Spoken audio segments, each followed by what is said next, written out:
घंटागाड़ी कर्मचारियों की विभिन्न मांगे लंबे समय से लंबित हैं। इन मांगों को पूरा कराने के लिए कर्मचारियों के द्वारा पहले भी कई बार आंदोलन किए गए, लेकिन हर बार प्रशासन ने अस्थायी राहत देकर आंदोलन समाप्त करवा दिया। इसके बावजूद आज तक कई मांगे पूरी नहीं होने से कर्मचारियों में गहरा असंतोष बना हुआ है। लंबित मांगों की ओर प्रशासन का ध्यान आकर्षित करने के लिए घंटागाड़ी यूनियन की ओर से 2 फरवरी से काली पट्टी बांधकर विरोध प्रदर्शन शुरू किया गया है। यूनियन ने स्पष्ट किया है कि यदि मांगों पर ठोस फैसला नहीं लिया गया तो 9 फरवरी से श्रृंखलाबद्ध उपवास आंदोलन शुरू किया जाएगा। इस आंदोलन की पृष्ठभूमि में 5 फरवरी को मुख्य अधिकारी और नगर अध्यक्ष के साथ बैठक आयोजित की गई।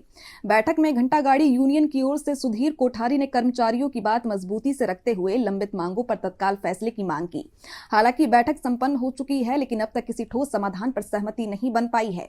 ऐसे में घंटागाड़ी यूनियन के आगामी आंदोलन को लेकर सभी की निगाहें टिकी है और अब देखना होगा कि प्रशासन आगे क्या रुख अपनाता है। हिंगनघाट से योगेश लखोटे की रिपोर्ट।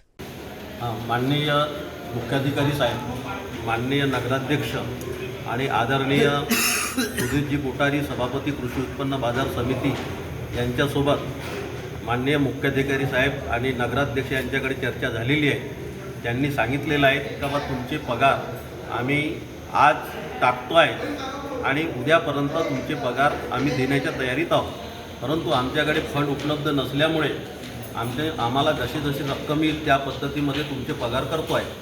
पण युनियनचं म्हणणं असं आहे की जिथपर्यंत 4 पगार होत नाहीत तिथपर्यंत युनियन त्याच्यावर समाधानकारक व्यक्त राहणार नाही। पण 9 फेब्रुवारी 2026 पासून साखळी उपोषण हे सुरू राहणार असं युनियननं त्या ठिकाणी सांगितलेलं आहे।